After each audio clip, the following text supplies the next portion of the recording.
우리가 광복을 맞이한 지 지금 81주년, 그런데 통일은 이루어지지 않았습니다.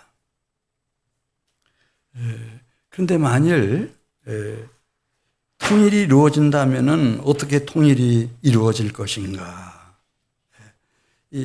우리하고 너무 역사적 배경이 흡사한 이스라엘에 대해서 성경은 말씀합니다. 이스라엘의 통일은 어떻게 이루어지는가? 하나님의 징계하심, 또 다시 심으심, 그리고 하나님이 친히 새롭게 세우심으로 통일은 비로소 이루어질 수 있다라고 하는 메시지를 이제 이 에스겔을 통해서 우리에게 주고 계십니다. 이 땅에 많은 사람들이 살아갑니다만은 하나님의 백성들이 있고, 이 하나님의 백성들에게는 하나님께서 침묵하지 않으시고 이렇게 말씀해 오십니다. 또 필요할 때는 지책도 하시고, 꼭 필요할 때는 징계, 아주 강한 징계를 하시기도 합니다. 오늘 에스겔 24장 1절에 있는 말씀 보겠습니다. 여기 9째 해는 에스겔이 포로로 바벨론에 끌려간 지 이제 9년차 되는 해, 그러니까 주전 588년입니다. 열째 달 열째 날에 여호와 하나님이 에스겔에게 말씀해 오시는 겁니다. 너는 오늘의 이름을 기억해라. 오늘의 날짜, 포로 후 9년 10월 10일 날이라고 하는 거 기억해라. 그러면서 이제 지금 에스겔과 2차 포로들, 1차 포로들은 지금 바벨론에 끌려와 있습니다만은 지금 고국 땅에서 살아가고 있는 유다 백성들, 예루살렘 거민들, 지금 어떻게 3차 침공을 받게 되고, 그 3차 침공에 의해서 어떤 일이 이제 예루살렘에 또 거기 살아가고 있는 남은 가족들에게 일어날 것인지를 말씀해 주십니다. 2절 보시면은 오늘의 이름을 기록하라 그러면서 바벨론 왕이 오늘 무엇에 가까이 왔다고 말씀하시죠? 예루살렘에 가까이 왔다. 이때 3차 침공. 그래서 이미 유다 지역 성읍들은 다 점령했고, 이제 두세 성읍 남겨놨고, 느부갓네살이 직접 진두지휘하는 바벨론 군사들이 수도인 예루살렘을 마지막으로 완전히 포위한 그 시점입니다. 물론 이제 2년 넘겨 3년 동안 견디다가 이 예루살렘 성벽까지, 거기에 살던 모든 사람들까지 다 죽임 당하고 초토화됩니다. 잿더미가 되고 성전에 남아있던 노조각 하나까지 다 쓸어가 버리죠. 그 끔찍한 제3차 침공이 있던 날, 그날이었습니다. 이것을 알려주시는 겁니다. 하나님이 에스겔을 통해서 이스라엘 백성들에게, 또 바벨론의 포로로 끌려간 남은 자들에게 말씀해 주십니다. 3절 가서 보겠습니다. 왜 이런 일이 이방 나라도 아니고 이스라엘 나라에, 그것도 유다 나라에, 그것도 예루살렘에 왜 이런 일이 일어나는지를 알려주시죠.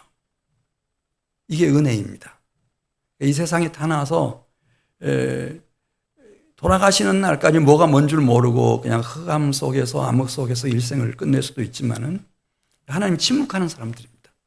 그러나 이렇게 에스겔에게는, 유다 백성들에게는, 남은 자들에게는 하나님께서 이렇게 말씀해 오십니다. 3절 보겠습니다. 네. 비유를 통해서 이제 알려주셔요.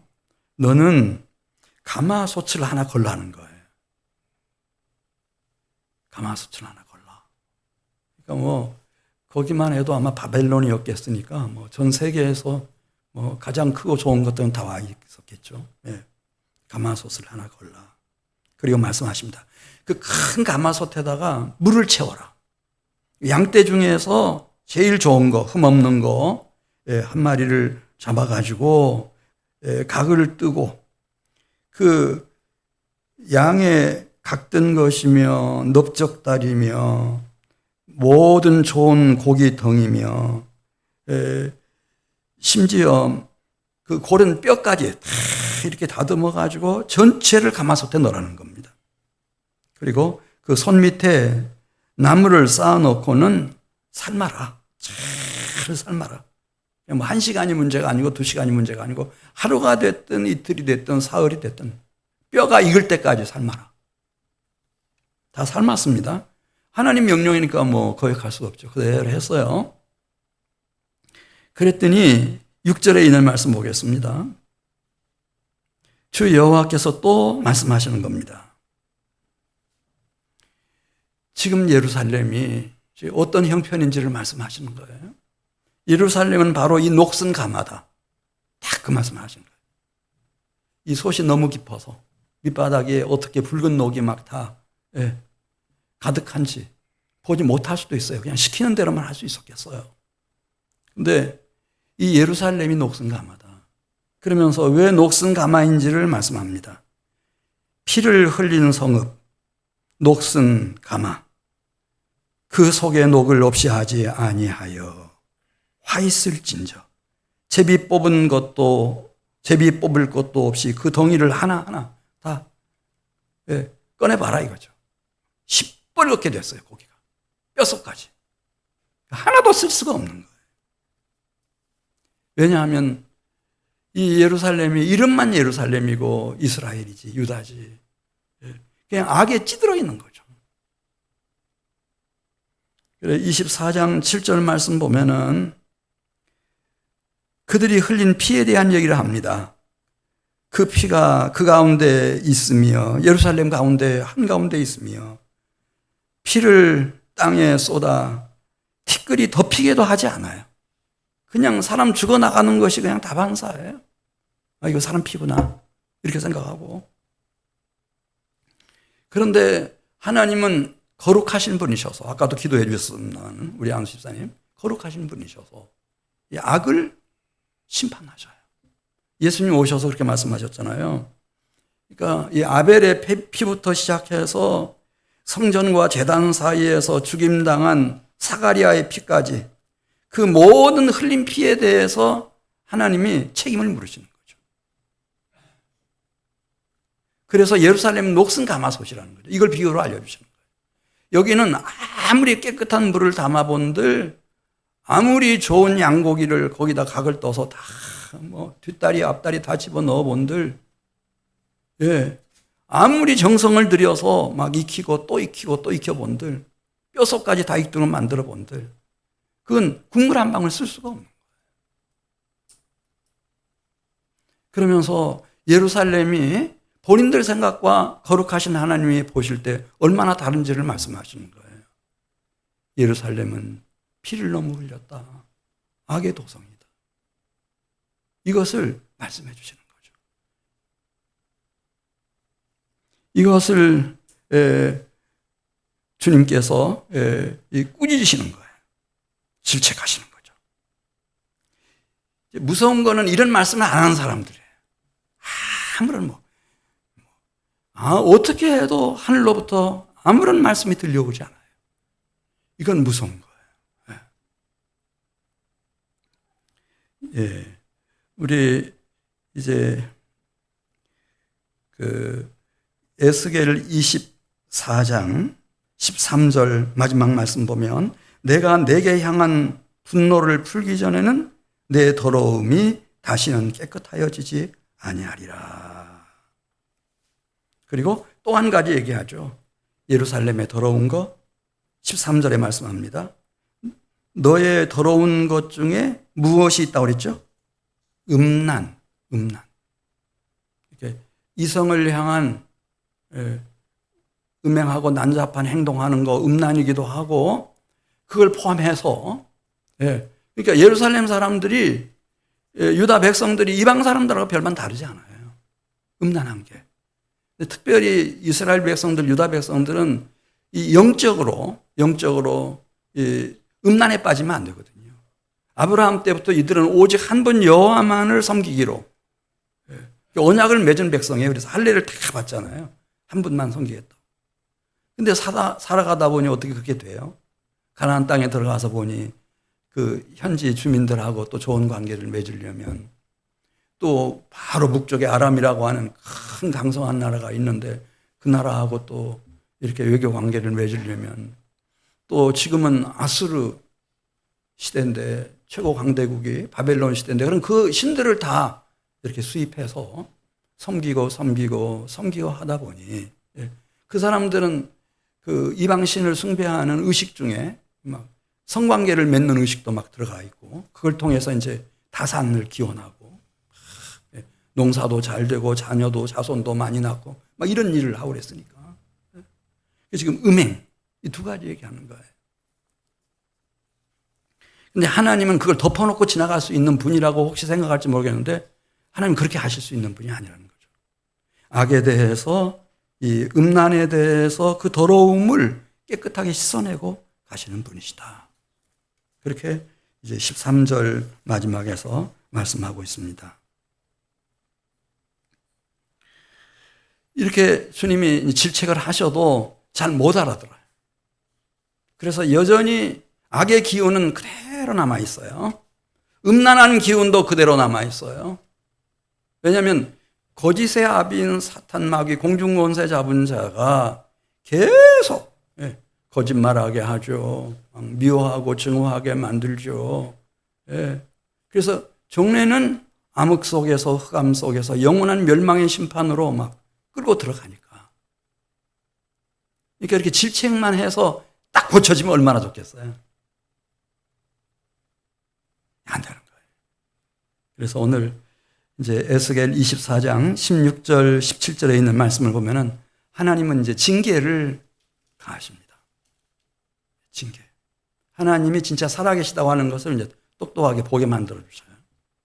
그다음에 그 하나님이 얼마나 두려운 분인지, 하나님이 얼마나 우리가 경외함으로 섬겨야 되는 분인지 그 실제를 이제 경험하게 만드시는 거예요. 그래 16절 말씀 보면 인자야 에스겔에게 하시는 말씀이에요. 내가 내 눈에 기뻐하는 것을 한번 쳐서 빼앗겠다. 에스겔이 가장 기뻐하는 여인, 가장 사랑하는 여인, 아내죠. 아내. 한 번에 그냥 한 방에 하나님께서 이 에스겔의 가장 기뻐하고 사랑하는 아내의 영혼을 불러버리시는 거죠. 우리는 그렇게 생각하잖아요. 이 사람은 내 아내다, 내 신부다, 내가 가장 사랑하고 내가 기뻐하는 사람이다. 누가 손을 대냐 이렇게 생각할지 모르겠는데 이 일이 일어난 거예요. 아침에 말씀하시고 저녁에 이 아내의 영혼을 하나님 불러가셨어요. 그리고 일반 사람들이 치르는 정상적인 그 장례 예식, 그 애도하고 그렇게 못하게 하시는 거예요. 오직 아내의 죽음 앞에서 무엇만 생각하는가? 하나님 살아계시네? 하나님 두려운 분이네. 하나님을 경외함으로 섬겨야 되겠구나.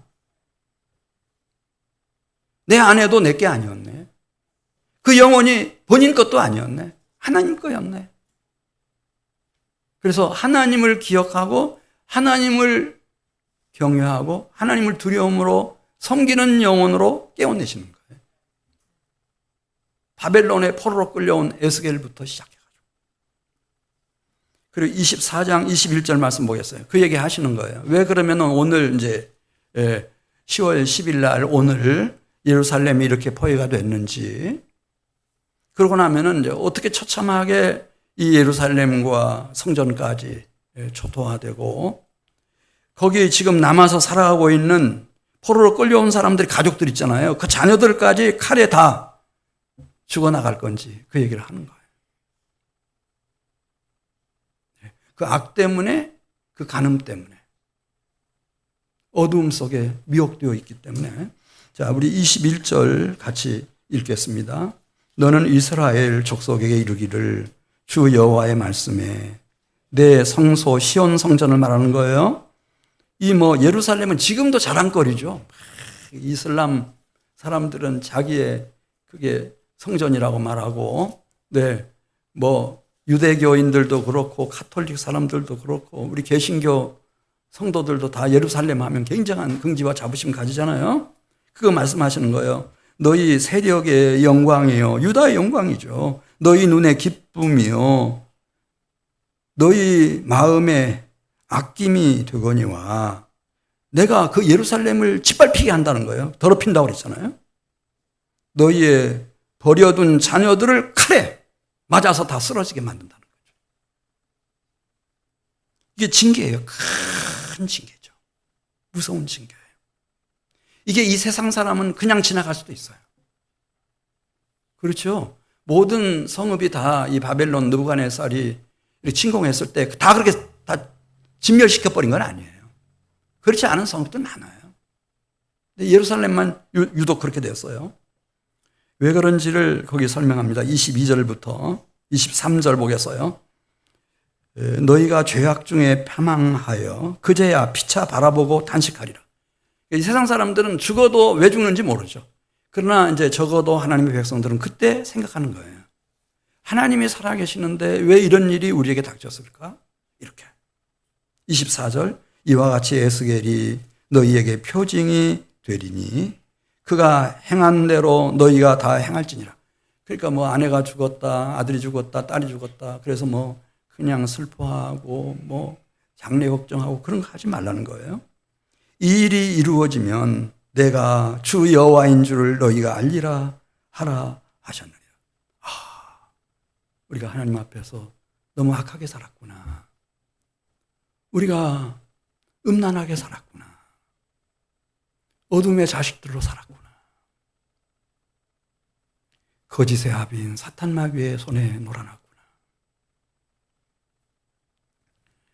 하나님이 우리를 영원한 멸망의 심판에 내주시지 않기 위해서 하나님이 지금 우리에게 큰 징계를 이제라도 정신을 차리라고 하나님이 징계를 가해 오시는구나.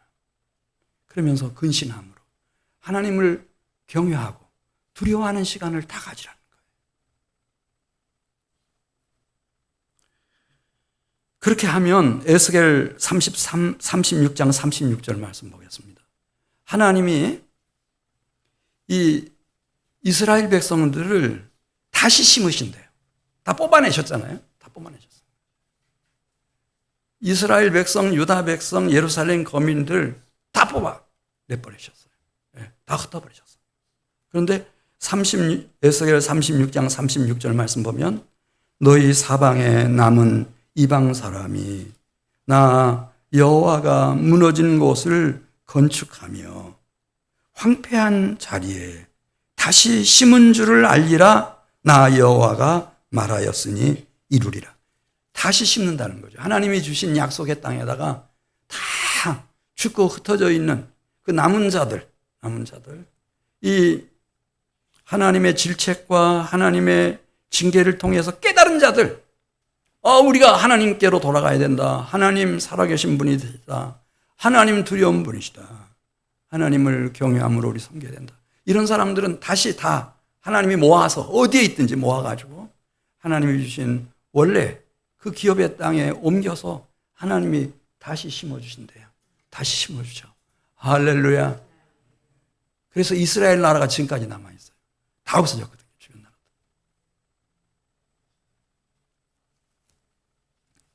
그래서 징계라고 하는 것이 뭐냐. 이 사랑의 징계에 대해서 시편 124편 7절 보겠어요. 우리는 하나님이 아무 말씀도 안 하시고 침묵하시고 어떤 매도 안 드시고 이렇게 하면 좋은 것으로 그렇게 알지만은 시편 124편 7절에 있는 말씀 보겠어요. 왜 이 징계가 꼭 필요한가? 예.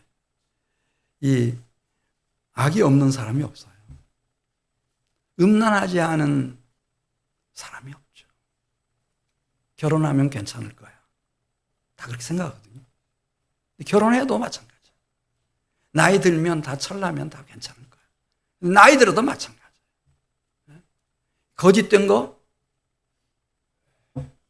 흑암의 세력과 이 죽음의 문제, 이건 아예 그냥 노타치하고 지나가잖아요. 이 세상이 다.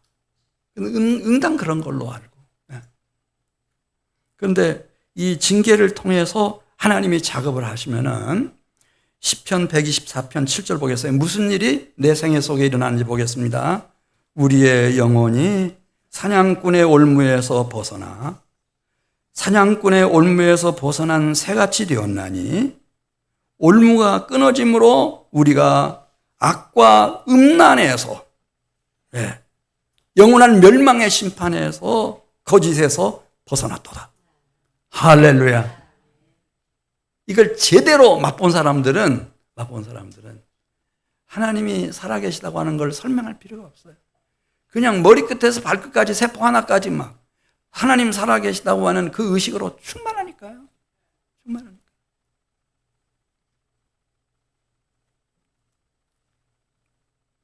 그래, 우리의 도움은, 그러니까 우리를 악에서, 음란에서, 이 죽음에서, 영원한 멸망의 심판에서, 공중거세 잡은 사탄 마귀의 소나귀에서 건져내는 이 도움은 오직 어디로부터 와요? 천지를 지으신 여호와의 이름으로부터 옵니다. 그런 점에서 여러분 감사하세요. 할렐루야. 감사하세요. 대부분은 이 세상 사람들은 잘 몰라요. 뭐가 뭔 줄 몰라요. 성공하면 되는 거예요. 자, 에스겔 36장 37절 말씀 보면은 시간 관계상 38절로 하겠습니다. 그리한즉 그들이 나를 여호와인 줄 알리라 하셨느니라. 할렐루야. 그러니까 주님께로부터 이 질책을 받아본 사람들, 또 그걸 불순종하고 끝끝내 막 고집 세우고 가다가 큰 징계를, 무시무시한 징계를 만나본 사람들. 이 사람들은 여호와 하나님을 안다고 그랬어요. 하나님 살아계시네? 하나님 두려운 분이시네. 하나님을 우리가 진정으로 경외해야 되겠구나. 하나님 가지고 장난치면 안 되는구나. 이렇게. 여호와 하나님을 아는 거예요. 정말 하나님은 무슨 힘과 능력이 있나, 이걸 하나님이 이제 한 환상을 통해서 에스겔에 보여주셔요. 정말 하나님은 다시 이렇게 옮겨 심어가지고 잘 가꾸실 수가 있나. 에스겔 37장 1절 보겠어요. 에스겔을 이제 한 곳으로 인도하셔요. 깊은 골짜기였어요. 그 골짜기에 빼곡하게 막 차고 넘치는 것이 있는데 그게 뭐였죠? 죽은 사람들의 뼈다귀인데 바짝 마른 뼈다귀. 얼마나 세월이 많이 지났는지 막 이 구멍이 숭숭 다 뚫려 있는, 다 사가 있는 그런 마른 뼈다귀들. 그게 막 가득한 거예요, 골짜기. 그런데 주님께서 물으셔요. 에스겔에게, 에스겔아, 너 이 마른 뼈다귀들이 살아날 수 있겠니? 주님이 아십니다. 그러니까 주님께서 이렇게 말씀하세요. 우리 에스겔 37장 4절 말씀 보겠습니다.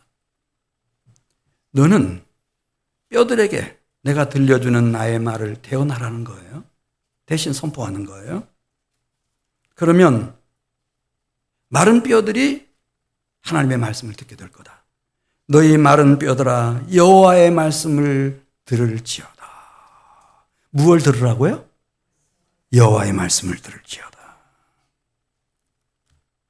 그러면 5절 마지막에 내가 생기를 들어가게 해서 그들이 살아나게 만든다는 거예요.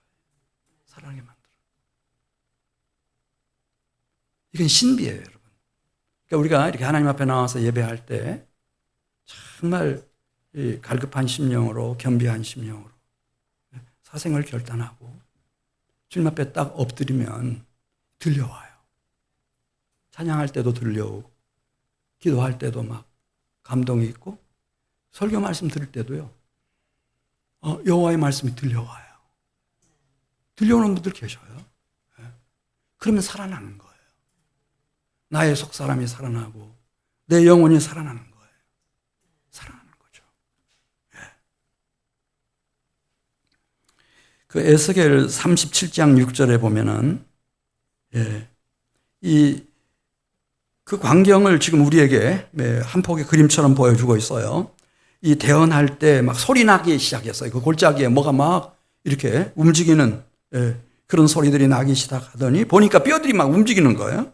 그래서 이 뼈와 저 뼈가 들이맞아가지고 골격을 형성을 하고 계속 하나님의 말씀을 대언하는 동안에 이 뼈들 위에 힘줄이 생기고 살이 오르고 가죽이 덮이고 마침내 생기를 향하여 대언할 때 생기가 사방에서부터 와서 이 죽음 당한 자들에게 들어가가지고 이들이 살아나기 시작하는 거예요. 움직이고 일어나기 시작하는 거죠. 10절 말씀 보겠어요. 우리 37장 10절. 이에 내가 그 명령대로 대언하였더니 무엇이 그들에게 들어갔다고요?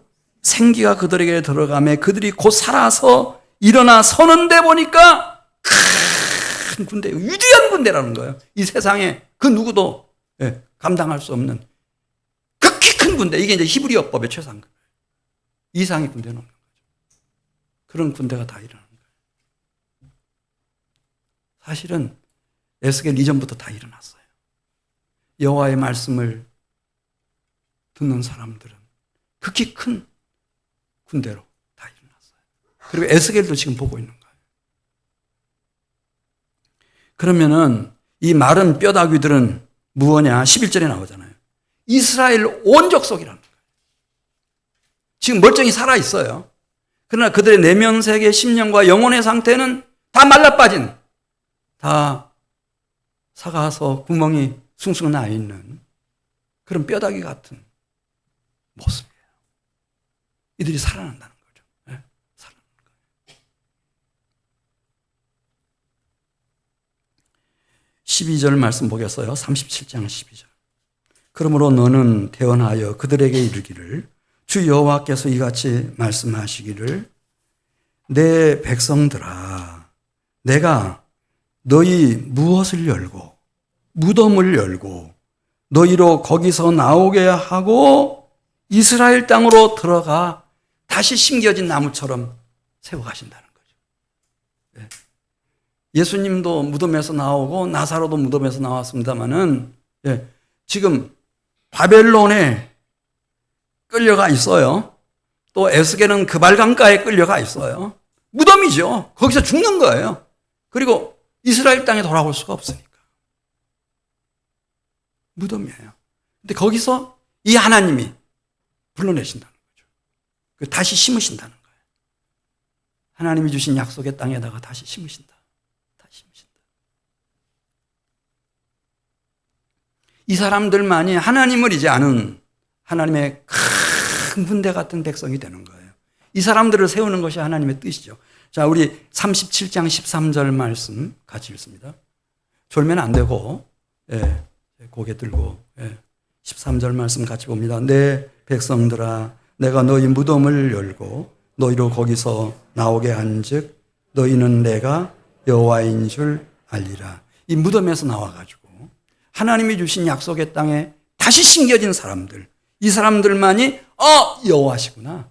창조주가 여호와시구나. 나를 악에서, 음란에서, 거짓에서, 죽음에서, 영원한 멸망의 심판에서 건져주실 분이 여호와시구나.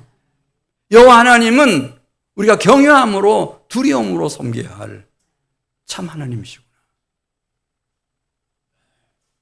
이 사람들 일어나는 거예요. 일어나는 거예요. 예수님이 이 땅에 와 계실 때 사람들이 막 하늘에서 온 표적 좀 보여달라고 막 그랬어요. 그러니까 예수님이 무슨 말씀하셨죠? 악하고 음란한 세대가, 정말 이 세대는 그 특징이 아담과 하와 때부터 그래요. 악이에요. 악. 음란해요. 그것도 몰라요, 또 어둠 속에 있어서. 자기는 아주 지극히 정상이라고 생각해요. 남들이 문제지. 악하고 음란한 세대가 표적을 구하나 무슨 표적밖에는 보여줄 표적이 없다고 그랬는데요. 요나의 표적. 요나의 표적이 무슨 표적인지 아세요? 요나는 물고기 뱃속에 들어갔었어요. 며칠 동안. 3일 동안. 거기서 무덤 속에서 꺼내듯이 하나님께서 그를 꺼내셨어요. 그래서 요나의 표적. 요나는 하나님을 알게 된 거죠. 그래서 아수르 수도 니느웨로 가가지고 그냥 하나님의 말씀을 증거하는데 역사하기 시작합니다. 이거 없으면은 제가 볼 때는요, 내 사랑하는 배우자, 아들, 딸들 주님께로 인도하는 거 쉽지 않을걸요. 다 봐요. 그림자처럼 딱 붙어가지고 보면서 나 저렇게 아버지처럼 하려면은 나 교회 안 다닌다. 예수 안 믿는다. 이렇게 돼버리는 거지. 이게 뭐가 필요한가? 지금 요나의 표적이 있어야 돼요. 요나의 표적. 무덤에서 하나님이 꺼내가지고 약속의 땅에 다시 심어서 이렇게 하나님이 잘 가꾼 사람들, 이 사람들은 전도자가 증인이 되지 않을 수가 없죠. 여기에 모든 게 다 걸려 있는데.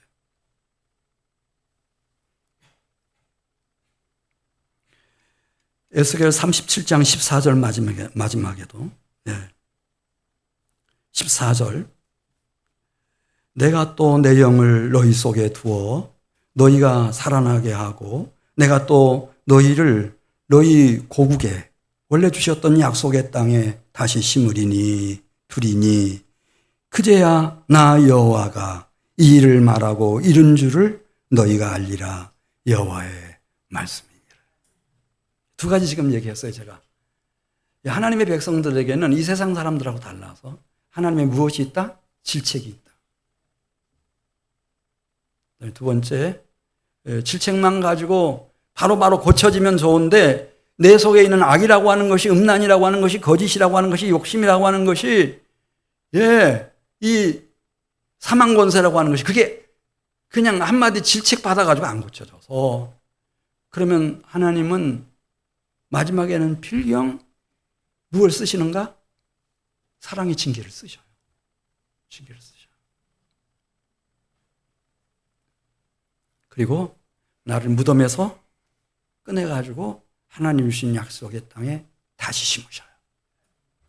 다시 심어주시는 거예요. 이거 귀한 거예요, 여러분.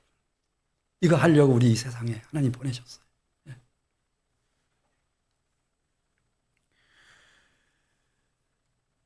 그래, 요한복음 5장 25절 예수님 하신 말씀이죠. 진실로 진실로 너희에게 이르노니 죽은 자들이 하나님의 아들의 음성을 들을 때가 오나니 곧 이때라. 누가 살아난다고 그랬어요? 돈 많이 벌면, 성공하면, 내가 유명한 스타가 되면 살아나는 거예요?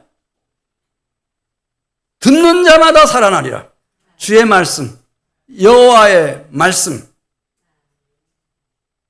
간절함으로, 겸비함으로, 정직함으로 그 말씀 듣는 사람들 살아나는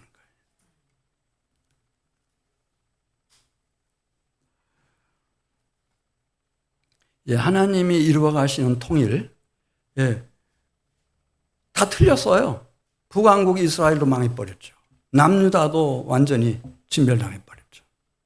근데 하나님은 말씀하세요. 하나님은 통일을 이루어 가신다는 거예요. 그 통일이 무슨 통일이냐? 이거 오늘 말씀드리려고 하는 거예요. 에스겔 37장 23절 말씀 보면 하나님의 통일은 하나님이 이끄시는 통일입니다. 그 첫 번째 조건이 화목입니다. 화목. 누구와의 화목인가? 사람과 사람과 그 이전에 하나님과의 화목입니다. 하나님과 이 원수된 관계에서는 하나님의 구원과 축복이 이룰 수가 없습니다. 에스겔 37장 23절 말씀 같이 보겠습니다. 하반절에 내가 그들을 그 범죄한 모든 처소에서 구원하여 정결하게 한즉 그들은 내 백성이 되고 나는 그들의 하나님이 되리라. 내 백성이 되고 하나님의 백성이 되고 하나님은 우리의 하나님이 되시고 우리의 아버지가 되시고 우리는 그분의 친백성이 되고 그분의 가장 사랑하는 아들 독생자 예수 그리스도의 신부가 되고 그런 화목한 관계. 할렐루야. 그런데 이 하나님과의 이 멀어졌던 원수된 관계를 화목하게 만드는 방법은 딱 하나 있습니다. 그게 뭘까요? 히브리서 9장 12절에 나옵니다. 이것은 이 세상에 어떤 종교나 열심 가지고도 큰 희생을 가지고도 안 되고요. 히브리서 9장 12절 딱 한 길이 있는데 이렇게 썼어요. 히브리서 9장 12절입니다. 염소와 송아지의 피로 하지 아니하고 오직 자기의 피로 영원한 속죄를 이루사 단번에 성소 하늘 성소에 들어가신 하나님의 딱 하나밖에 없는 외아들 독생자 예수 그리스도가 달리셔서 십자가에서 흘려주신 그 대속의 피, 그분이 내 영혼을 위해서 대신 제단에 바쳐주신 속건제물이 되어주신, 영혼을 바쳐주신 속건제물이 되어주신 예수님의 희생, 그걸 통해서만 하나님과 화해하고 하나님과 나와의 관계가 화목할 수 있습니다. 다른 길은 없습니다. 내가 100살까지 살았다, 120살까지 살았다. 그 아무 의미 없습니다. 하나님과의 화목한 관계. 그 다음에 이제 두 번째가 오늘 에스겔 37장 16절 말씀 보면 하나님이 이루어 가시는 통일은 꼭 기억하세요. 막 군사력을 가지고 점령해 버린다든지 아니면 우리가 북한보다 경제력이 막 100배, 1000배 높아가지고 흡수 통일을 해버린다든지 그렇게 하는 통일은 아니고 여기 37장 16절 말씀 보면 하나님이 이루어 가시는 통일은 따라서 하세요. 평화 통일. 무슨 통일이라고요? 16절 같이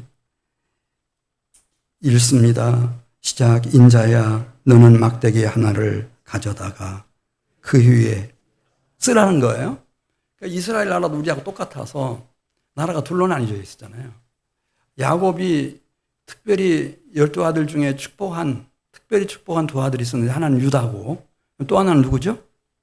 요셉이었어요. 그런데 이 12지파가 둘로 나뉘어져 있어요.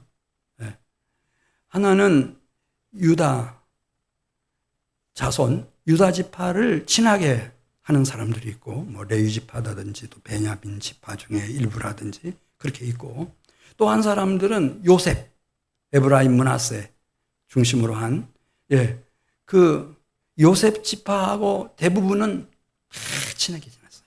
나라가 두 쪽이나 있었죠. 멸망받을 때까지 그랬어요. 근데 에스겔에게 말씀하시는 거예요. 너 막대기 2개를 준비해라. 그리고 하나에는 유다에 속한 이스라엘이라고 쓰고 다른 하나에는 요셉과 요셉에게 속한 에브라임에게 속한 이스라엘이라고 써라. 그리고 두 막대기를 내 손에 집어라.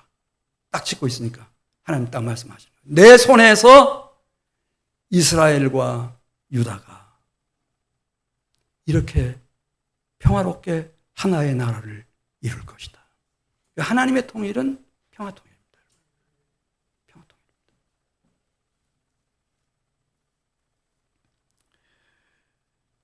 자, 47장 21절 말씀 가서 보겠습니다. 그때는 차별이 없습니다. 평등합니다.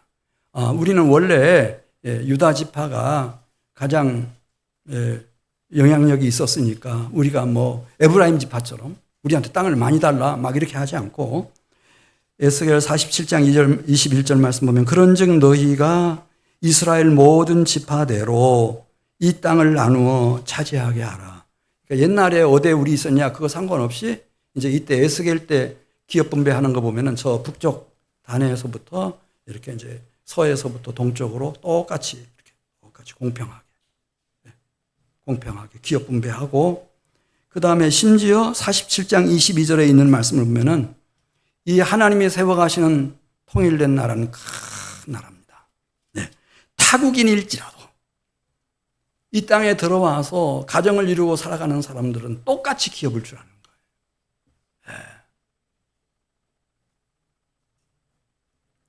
그러니까 이 나라가 그 영향력이 아마 땅끝까지 갈 수밖에 없죠. 그런 나라가 어디 있어요? 다 이제 이방인들이 들어오면은 막 함부로 하고 막 이렇게 하는데 그런 불이익 주지 않도록 47장 22절부터 쭉 말씀하고 23절까지 말씀하고 계시잖아요. 그러니까 이들은 그걸 알고 있어요. 가나안 땅 기생 라합도 하나님이 어떻게 기업을 주셨는지 모압 여인 룻에게도 어떻게 그 귀한 기업을 주셔서 다윗 왕이 일어나게 하시고 다윗 왕조가 일어나게 하셨는지 미디안 레갑 사람들이 어떻게 미디안 사람들이긴 하지만은 북이스라엘에 살 때도 그렇고 남유다에서도 얼마나 선한 영향력을 많이 미쳤는지 그리스도가 오시고 나서도 누가 한 사람 이방이지만은 그를 통해서 누가복음을 하나님께서 쓰게 하시고 사도행전을 쓰게 하시고 디모데며 디도며 빌레몬이며 얼마나 많은 이방인들 그 사람들이 아니면 이방 세계를 선교할 수가 없죠. 이 세상을 선교할 수가 없죠. 그러니까 그런 기틀을 이미 에스겔 때 다 주님께서 놓도록 그렇게 만드셨습니다.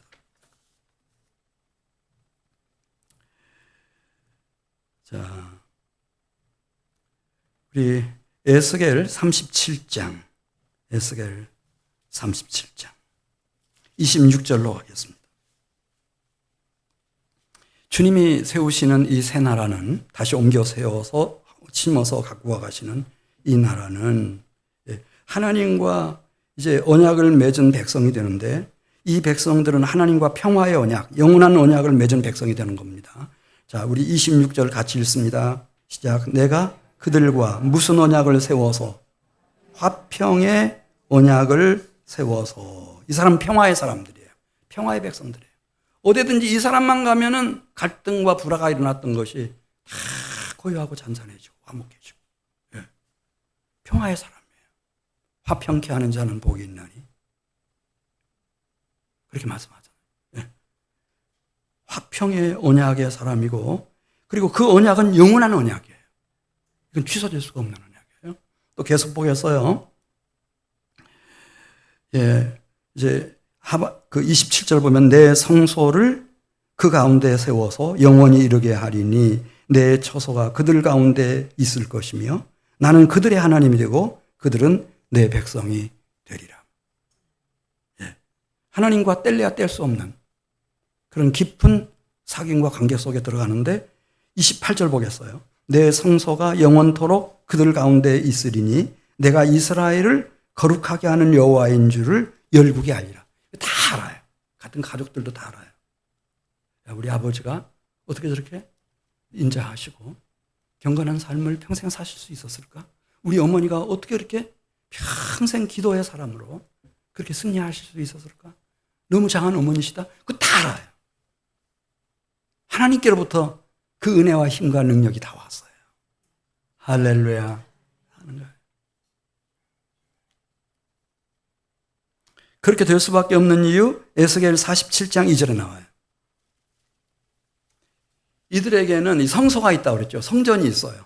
그래서 심령 속에도 심령의 성전이 있어요. 성령이 와 계시니까. 그 다음에 이미 우리 가족, 주 예수를 믿으면 너와 내 집이 구원을 얻으리라. 가족들 다 구원해 놓았기 때문에 가족들도 다 모이면은 이게 가족교회예요.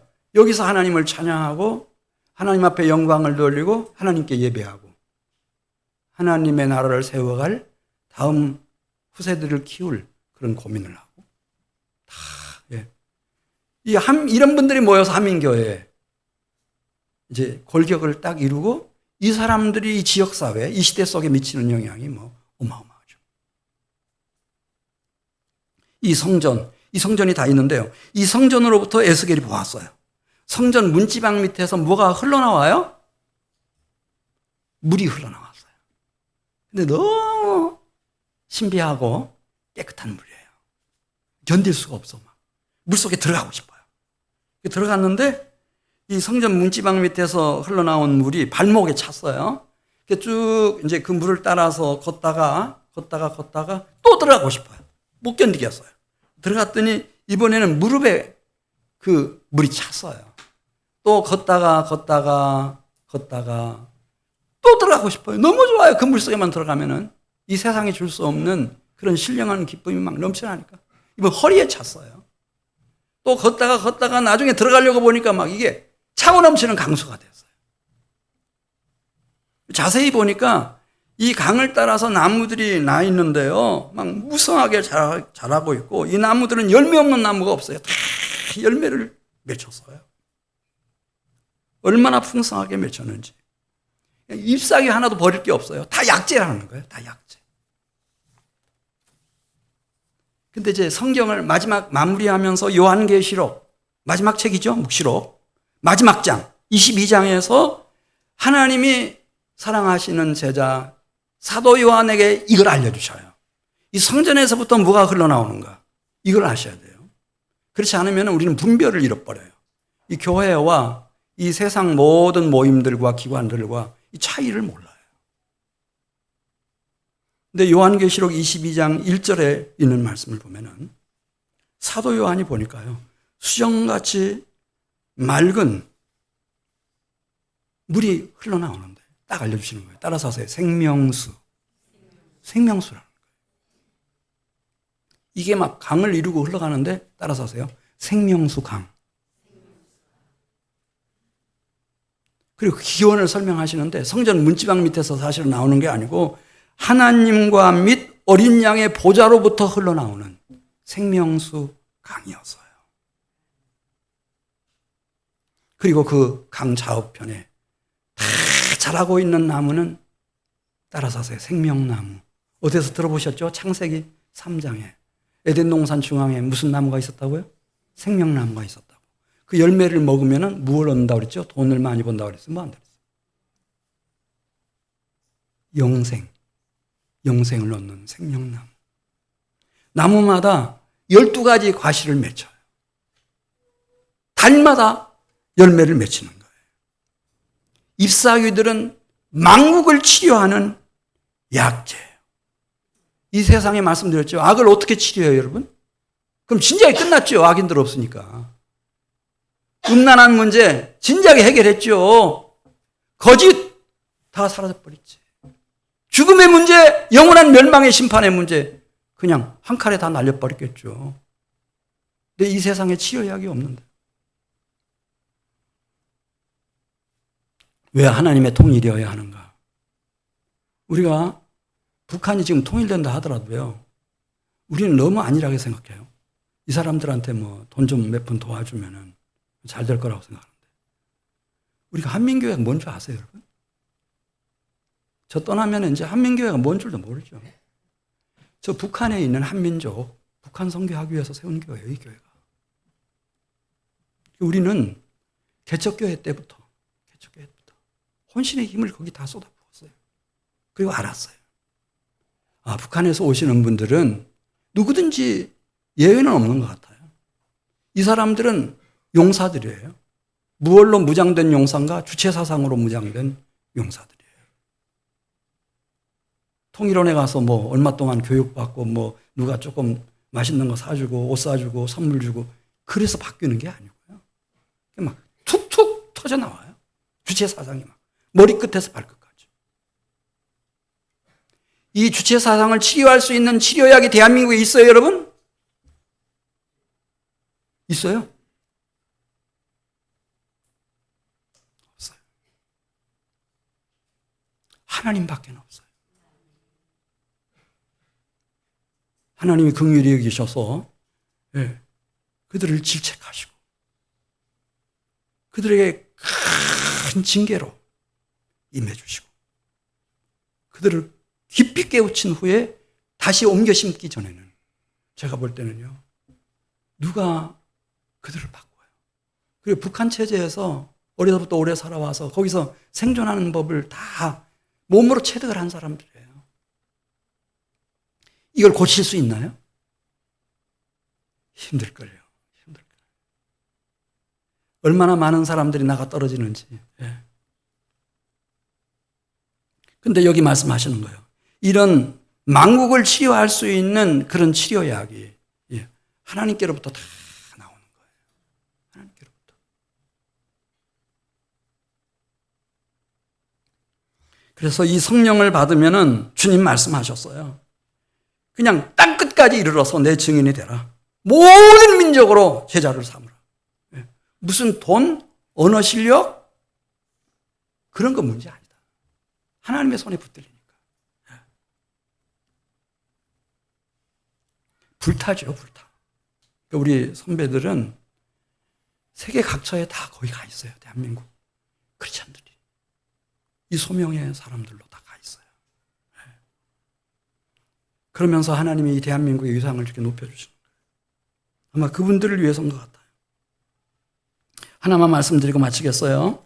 통일이라고 하는 아나케 파라이오라고 하는 그 원의 의미는 우리가 생각하는 막 이 정치력으로 무슨 경제력으로 군사력으로 막 이렇게 통일하는 남북 통일 그런 뜻 아니고 여기 에베소서 1장에 하나님의 뜻의 비밀과 때가 찬 경륜은 하늘에 있는 것이나 땅에 있는 것이 다 그리스도 안에서 통일되게 하려 하심이라. 이 통일이라는 말이 나오는데 이 통일의 의미는 그 원의 의미는 총결산이라는 뜻이에요. 영어로 하면 sum up입니다. 총결산. 하나님이 창조를 해서 지금까지 역사를 주관해 오셨어요. 그리고 오메가 포인트에서 역사를 종결하실 거예요. 그때 그분이 이루어내실 최종 목표, 그게 통일이에요. 그게 무엇일까? 제가 늘 설교 제일 많이 했을 거예요. 그런 주제로. 하나님 나라. 하나님 나라. 하나님이 세워가시는 통일은 하나님 나라로 이끄시는 통일입니다. 그래서 평화 통일이고 연합하는 통일이고 그리고 하나님과 나 사이에 화목하는 통일이고 우리 한민교회가 이제 광복 81주년 맞으면서 우리 통일이 무엇을 말하는지 기독교적인 통일관 우리가 생각하고 이걸 위해서 기도하고 또 헌신하시길 바랍니다. 하나님이 꼭 영광 받아주실 것입니다. 같이 기도드리겠습니다.